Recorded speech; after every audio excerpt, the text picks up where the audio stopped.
Hello, so this is my Sony Vaio laptop. I just took the back cover off too because I was experiencing some problems with the keyboard not typing. I would press the keys and it would delay. It would wait about a second or so to actually start typing. Well, for the letters to actually show up.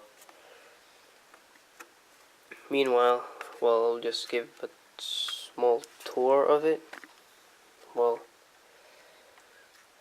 That's the heatsink fan, the fan that keeps the CPU down cold. The processor in here is an Intel Core i5 430M. It's the first generation Intel Core i5s. Let's see. That is the CMOS battery. That is the wireless card.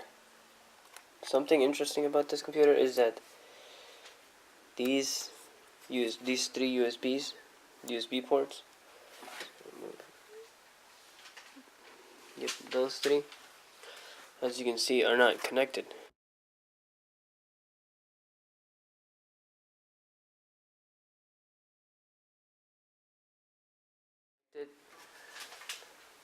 Do a contact on the back cover. On the back cover, see, it's got metal pins right there, and right here. And the hard drive, it's got some metal contacts as well, just an iron frame to help conduct electricity, I guess. I'm assuming. So, yep. Sorry, that's the back cover. Okay, let's see. I have made some upgrades to this laptop. I originally got it from my uncle. He gave it to me because he was having some hard drive problems. The hard drive got messed up or something. So I just replaced it with Samsung 750 gigabyte. Let's see, zoom in. 750 gigabyte hard drive. It works fine. And originally this laptop, when I got it from my uncle, it came with 4 gigabytes of Samsung RAM, I think. And then I just upgraded it to the maximum, which is 8. Both of these are 4 gigabytes each. Got 2 of them right here. Kingston memory. Right there, just gonna zoom in. There you go. So yeah. Alright. Let's see. Well, I'm just gonna pause the video, then just come back when I take this part off to get to the keyboard.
Alright, so I managed to remove the keyboard. It was right there.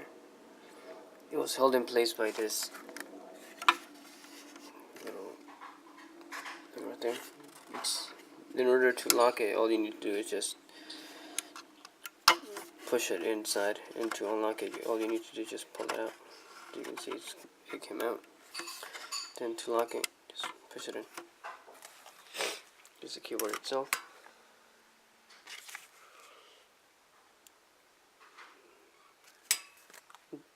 Okay.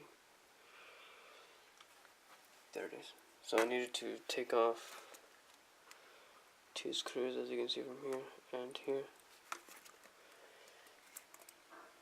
Right. So I'll just reseat it. Hopefully that'll fix everything.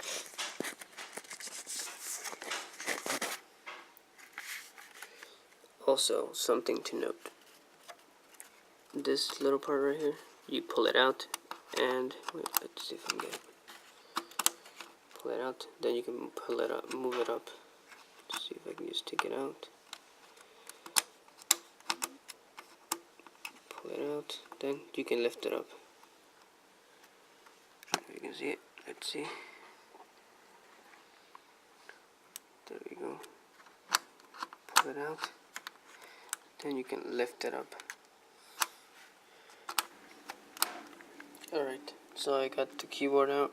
Now in order to put it back in, you need to make sure this little contraption right here, this part, is out. So this part can go in. The easiest way, the easiest way to actually put it back, I think is just to lay the keyboard upside down. Then try to insert it like this. Because if you try to do it with the keyboard like that, then try to get it on the bottom like that, it's not gonna. Well, I tried, and it hasn't worked out so well. So I'm just gonna try like this, and hopefully I'll get it.